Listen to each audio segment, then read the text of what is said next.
એમના ઉપર હુમલો કરવામાં આવ્યો અને આ વિસ્તારમાં બાબર સિટીનું અને આજુબાજુનું વાતાવરણ ડોળીને અસામાજિક તત્વોએ પોતાનો મનસૂબો અને પોતાની દાદાગીરી એ બહાર લાવવા માટેના જે પ્રયત્નો કર્યા છે અને વખોડી કાઢીએ છીએ। અમારી પોલીસ પાસે એક જ માગણી છે, સમગ્ર ઠાકોર સમાજના યુવાનો ધારાસભ્યશ્રી છે, અમે બધા આગેવાનો છીએ। અમારી પોલીસ પાસે 2-3 બાબતની આ બાબરના શહેરની સુરક્ષા માટેની માગણી છે। માગણીમાં મુદ્દા નંબર 1 કે આ અસામાજિક તત્વો એ તમામ દારૂનો ધંધો કરે, જુગારનો ધંધો કરે, ગાડીઓના હપ્તા ઉઘરાવવાનો ધંધો કરે, વેપારીઓ પાસે ખંડણી ઉઘરાવવાનું કામ કરે। અનેક પુરાવો છતાં પોલીસ એમની સામે કાર્યવાહી કરતી નથી ને એટલા માટે કરીને એ પૈસામાં ચકચૂર બનીને જ્યારે એમનાથી પૈસા ઘટે ને સુવિધાઓ પૂરી ના થાય ત્યારે આ પ્રકારની બદલીઓ કરવાના પ્રયત્નો કરે છે। એટલે આને ડાબે નંબર 2 ગ્રામ્ય વિસ્તારમાં ભણવા આવતી દીકરીઓ 1% પણ સુરક્ષિત નથી। 2 નંબરના બાઇકો લઈને સતત યુવાનો અસામાજિક તત્વો એમની સામે રેકિંગ કરીને ખરાબ ધંધા કરવા માટેના પ્રયત્નો કરતા હોય છે।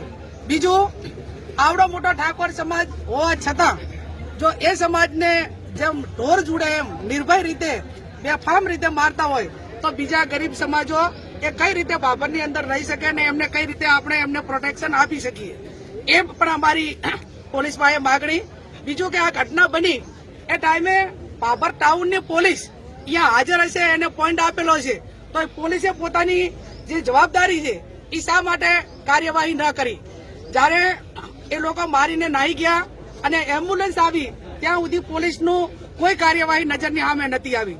બીજું, બજારની અંદર હોન્ડાથી લીધેલા બાઇકો હોય, બીજું અન્ય ઉઘરાણી હોય તો જે તે એજન્સીઓને કરવાની હોય, પોલીસને કરવાની હોય, એના બદલે અસામાજિક તત્વો એ આ વારંવાર હોન્ડાવાળાના બાઇકવાળા પાસે હપ્તાને ઉઘરાણી કરાવતા હોય છે અને એના હિસાબે અવારનવાર આ બબાલું થતી હોય છે।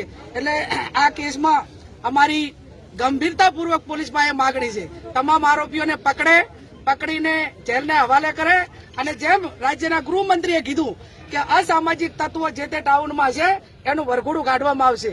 તો આ તમામ આરોપીઓને પકડીને શ્યામ હોટલે જ્યાં ઘટના બની ત્યાંથી કરીને પોલીસ સ્ટેશન સુધી એનું વરઘોડું કાઢવામાં આવે અને એમના સામે કડકમાં કડક કાર્યવાહી કરીને એની સાથે સંકળાયેલા જે વોટ્સએપ ગ્રુપો છે એ વોટ્સએપ ગ્રુપો મારફત વારંવાર મેસેજ કરીને ટોળા ભેગા કરીને એકયારે સામૂહિક હુમલા કરે છે।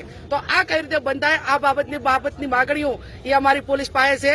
અત્યારે અમે બધા જ બજારમાં મૌન રીતે ચાલીશું, બજારના વેપારીઓને વિનંતી કરશું કે બજાર બંધ રાખીને અમને સમર્થન આપે અને કાયદો અને વ્યવસ્થા જળવાઈ રહે એ રીતે શાંતિમય